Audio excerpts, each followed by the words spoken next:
What's up, everybody? This is the Laser Beam of Truth, and today we're going to take a look at a paper which is actually part of the Agenda 21 policies and protocols, arguments for pending a population reduction program.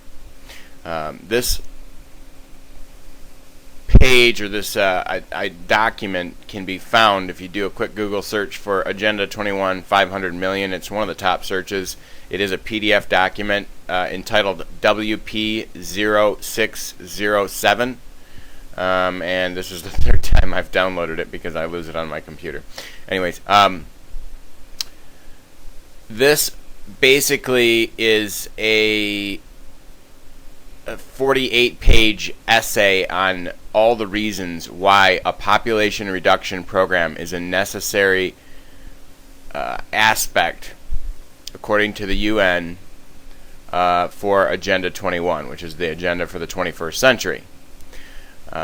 Basically, here I'll just go ahead and read the abstract. This paper argues for revisions to be made to Chapter 5 of Agenda 21 to include specific population reduction goals in order to restore efficacy to the UN Sustainable Development Initiatives. The paper opens by demonstrating through dialectical analysis why population reduction strategies should be elevated to share top priority with poverty alleviation strategies as the two overarching pillars of international development strategy. So basically what they're saying is that they should make population reduction a more important aspect of Agenda 21, and it should be elevated to one of the top pillars of Agenda 21, and that they're going to fight poverty by killing the poor people. That's basically what they said. That's how I read it. The discourse then turns to a critical new review of the scientific data pertaining to the scale and scope of environmental degradation caused by current sustainable development policies to make the case that recourse constraints will stymie the poverty alleviation aspirations of the international development community. Building from the premise that population reduction is the only viable validating Agenda 21 viable option for validating Agenda 21 as a sustainable development strategy, the paper then examines some of the key socioeconomic obstacles to obtaining population control policies with the hope that by understanding the source of resistance, work can commence on initiatives to mitigate such barriers. So basically they're saying is we're trying to determine where the resistance will be when we try and kill all the poor people. Gee, I wonder where it would be. Yeah, I don't know. I'm not gonna read this whole thing. I don't have time to do that. But basically, here, let's do a quick search in the document. We'll look for the number 500, and this is significant because 500 million is a significant number to these globalists. They want to see the population back around 500 million people, and here's why. To put this discourse into proper perspective, it's useful to review where humanity now stands in terms of population. The exponential rate of expansion of the human population is decreasing. However, the global population is still dramatically increasing. In 1650, it was estimated that the world's population was 500 million. It took nearly a million years of human existence to achieve this level of population. 200 years later, the population had doubled, reaching 1 billion people circa 1850. It took only 80 years for the next doubling of population of 2 billion people in 1930, and then only 37 years to double again to 4 billion in 1967. The United Nations estimates that the world's population will reach 8 billion by 2025, and then begin to taper off at around 9.1 billion in 2050, according to the UN study in 2004. This means that the rate at which the population is expected to double again is estimated to slow to 53 years. So they're using this 500 million as a very important perspective as a measure. They think that that's a good number for us to be at. And obviously I think the bigger factor here, this has nothing to do with the Earth's carrying capacity. The Earth's carrying capacity is, in my opinion, nearly infinite if we use proper management techniques to, sustainably manage our resources. There's no reason why we can't have a lot more people on Earth. And I don't see any reason why. The big reason is that the folks with all the wealth don't want to share at the top, and that's the way I look at it. Anyways, This is real, folks. This is very real. And this is the biggest thing that concerns me of all the things that are going on in the world. That, throw all the solar astronomical events that are taking place aside, and the fact that we have this kind of political ideals at the very top of the world's geopolitical structure. And these ideals, by the way, are being implemented by every single country that participates with the UN. Every single one of them.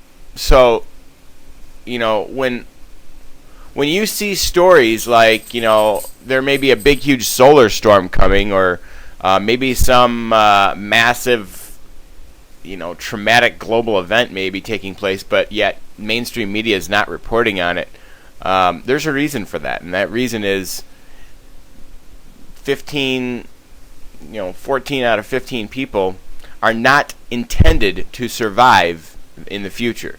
They want that population back down to 500 million. Let's show you something else here. We're going to do a quick search. And I want you to all Google the Georgia Guidestones. What the Georgia Guidestones are is this giant monument, a big monolithic. It's basically a sun worship. These slots here inside the Georgia Guidestones are slots, and there's other ones as well that are designed to allow sunlight to get through here. Let's just look at the images.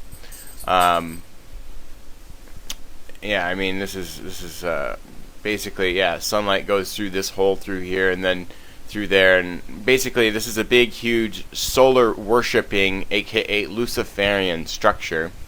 It's got 8 languages: Hebrew, Arabic, Sanskrit, Hindi, Swahili, Spanish, English, Russian, and Chinese. And of all these languages, the number one thing at the top is, and there's like 10 commandments on each of these written in 8 languages. And the number one thing is to maintain the population at 500 million in balance and harmony with nature. So they want less mouths to feed, folks. That's what this is about. They want less mouths to feed. They want the resources at the top for themselves, and they want the mouths at the bottom of the pyramid of life to be much, much lower, so that they've got less people to worry about. So this is. Oh, I love that. That just warms my heart reading this. Fuck you, read this, Rockefeller. Oh, that's beautiful. Very sad. Georgia Guidestones vandalized. Oh, yeah. That's so sad. Obama is a Muslim. No, he's not, but anyways. There's nothing wrong with Muslims. Muslims are great people. Anyways. That's cute. I don't know why people would even look at the Georgia Guidestones like they were anything other than, just evil. I mean, who would look at something that says we need to maintain the population at 500 million people, knowing that we have 6.7 billion people on Earth, or 6.8 billion people on Earth? Who would look at that and not just feel outraged? I mean, I have a hard time kind of coming to terms with that. If you're a self-hating human being, if you abide by or believe that we need to maintain a population of 500 million people.